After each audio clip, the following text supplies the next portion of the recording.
د دې پیغمبر علیه الصلاۃ والسلام د پټ کې خاطر وکړي. دا پروګرام اخرنه پروګرام وګڼئ. سوال کوم تاسو ته رب العالمین ته توجه وکړئ. هغه د قیامت نښې هغه قیامت را روان دی. عزتمندو د دې خلکو د عزت سره لبې مه کوئ، د خپل عزت سره لبې مه کوئ. په دې کې یوازې د دوی عزت نه زموږ هم عزت ځي، زموږ هم عزت ځي. قسم په خدای چې زموږ عزت ځي. زموږ د کلمې، زموږ د قرآن هغه هر څه هغه شریعت پکې پیمالېږي. قسم په خدای که کافر هم داسې کوي. عزتمندو مه کوئ داسې. سوال کوم، عاجزانه درخواست کوم، یم کمزوری یم. ملګرو ته مې مخکې مې وویل که زه قسم وخورم، قسم دا ټوله مجمع ناسته ده، د دې ټولو مخکې قسم وخورم چې زه د دې ټولو نه زیات ګناهګار یم. زه به په قسم کې حانس نشم، زه دومره ګناهګار یم. ستاسو ایمانونه ښه اعلی ایمانونه دي. زموږ نوجوانان طبقه چې کله موږ اعلان کړی الحمدلله غیرت یې کړی دی. زموږ سره به په دې خبره کې مضبوط ولاړ یې چې دا زموږ اخرنی پروګرام دی.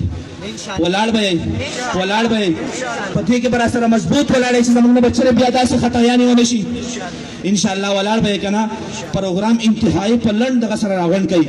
د محلې والا ته دوی ته هم تکلیف مه ورکوئ. څوک په مریضاني، څوک په ماشوماني.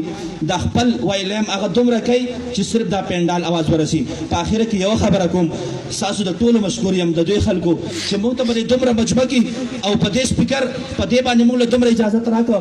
الله پاک ما چې څه رب العالمین دې ما له او تاسو له د عملو کولو توفیق راکړي. آخره کې چې دا څومره خواجه سره مېلمانه راغلي دي، ما دې ملګري ته وویل ستاسو نوم دی جي ملګری څه نوم دی؟ وزیر صاحب. هغه وزیر صاحب ته ما وویل چې دا مېلمانه په آخره کې زما سره لازم کېږي. موږ طلبا راویستو دغلته، خو دلته چې ټیپ لګېدلی دغلته موږ ختم کوو، داسې نشي کېدی. د قرآن مجید بې حرمتي ده. موږ د ښکته مدرسې ته جومات ته ځو، مدرسه کې زموږ سره بیا خپل جدا ځای دی، موږ هلته ختم کوو. تاسو پروګرام به ورته ختم شي او دو به بیا راځي زموږ سره به د هغې ختم په دعا کې شریک کېږي او یو پیاله چای بس کېږي.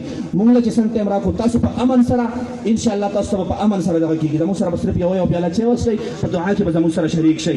او محترمو دا خبره واورئ، د دې خلکو د عزت سره لبه مه کوئ. اسې نه زما او ستا په خاندان کې څه به پاتې شي. د دې خلکو فریاد که ما ورته لږ ورته واورېدو، قسم د زندګۍ نه د سړي نفرت پیدا شي. ځان ورته بادشاه ښکاره چې زه خو بادشاه یم. بادشاه د دې خلکو د زندګۍ سره لبې نه کول، د سره تعاون کول، خو د تعاون جدا جدا طریقې دي. دا طریقې نه دي چې پیسې ونولم. د دې باقاعده تپوس کېږي. نو انشاءالله ټول به په دې خبرو متفق یو. الله پاک دې زموږ ایمانونه، زموږ جانونه، زموږ مالونه محفوظ کړي. پیغمبر علیه الصلاۃ والسلام دې د قیامت په ورځ چې کوم شفاعت کوي زموږ نصیب کړي.